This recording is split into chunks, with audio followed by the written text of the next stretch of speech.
It's beginning to look a lot like Christmas.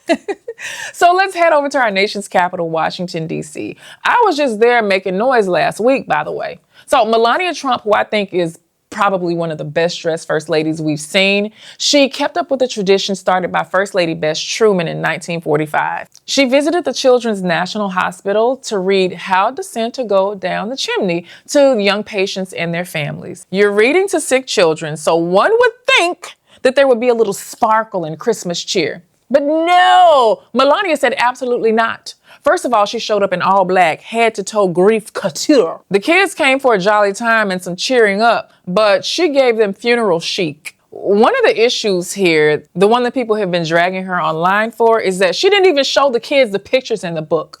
She held the book to herself and she flipped the pages for herself. These poor sick babies were looking at the back of a hardcover. The whole point of the story is to show the kids the pictures. How does Santa do it? How does it work? Does he cinch up his belt or shrink himself down to the size of a mouse or stretch out like taffy and step in one leg at a time? And then does Santa do laundry before he goes to the next house? So how would he find out about that? And let me say all this, with all due respect, Melania Trump immigrated to America in 1996 and became a U.S. citizen in 2006. And her husband, who has built an entire political platform on criticizing immigrants for not assimilating fast enough, one would reasonably assume that his first lady might put a little bit more effort in connecting and showing the basics of American cultural rhythms.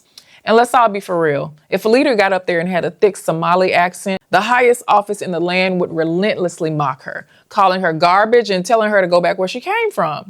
But hey, maybe those standards don't apply to immigrants from certain places. Meanwhile, over in Chicago, red-blooded American-born Barack Obama, and yes, that was totally meant to throw shade at Trump's horrific birther movement that entirely bases in wholly racist conspiracy theory that falsely claimed that Obama was not a natural-born U.S. citizen, popped out for his story time too. At the Bessie Coleman branch of Chicago Library, he had the book turned to the kids, illustrations on full display and full theatrical voice and energy.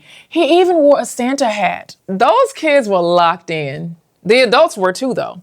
So here we are, two different story times, two public figures, two entirely different energies. And it really makes you wonder, who exactly is expected to assimilate in this country? And who gets to exist however they please? So moving right along, because I'm not trying to start anything, let's head over to sunny Florida.